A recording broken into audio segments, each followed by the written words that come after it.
এই যে সকালে বুঝেন গার্লফ্রেন্ডে কল দিছে, কল দিকে চলো দুজনে যে ঘুরি আয়। তাই একটা রিক্স না লই ঘুরবেলা যাবে রেডিমেডি হয়ে গেছে। ওমা মানি ব্যাগিতে আদি সাইজে গেটে ইও নাই, পুরা খালি সব। একবার মানি ব্যাগিতে 200 নাই। পরে প্রত্যেকবার ঘুরবেলা যাইলে যদি খরচ সরচ আইয়ে সব হেতিয়ে চালাই দেয়। তো আই কোর সমস্যা নাই, বলো গার্লফ্রেন্ড তো আছে, সমস্যা নাই, হেতিয়ে সব খরচ দিয়ে দিব। এই রিক্স চালাই চলে গেলাম ঘুরবেলায়। যাবার পর ঘুরি আর হঠাৎ করে হেতিয়ে কি কয় চলো একটা রেস্টুরেন্টে যাই, ভালো কিছু খাই। পর আমি কইলাম চলো সমস্যা নাই। পরে রেস্টুরেন্টে গেলাম বুঝেননি, উড়া দূরে হেঁটে অনেক কিছু অর্ডার দিছে, খাইয়ে রেখে খেবার পর তার মনে দিয়ে একটা মানে ইয়ে আছে আর কই হইতে পারতো বিল হেতিয়ে দেয় যে তোমার কাছে টিয়া নাই বন্ধু দিন, কিন্তু কিছু না কিছু তো কই এই জিনিসটা তো কাটান লাগবে।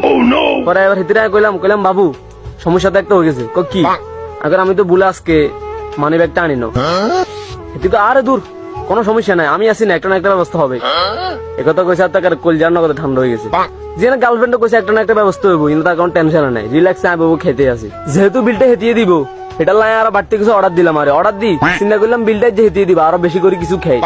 তো খানা দানা সব শেষ হবার পরে হেতিয়ে কই বাবু শুনো, যেহেতু তুমি আজকে মানি ব্যাগটা আনো নাই, আমার কাছে 20 টাকা আছে, ওই তুমি ওইটা নিয়ে বাড়িতে যাই মানি ব্যাগটা নিয়ে আসো।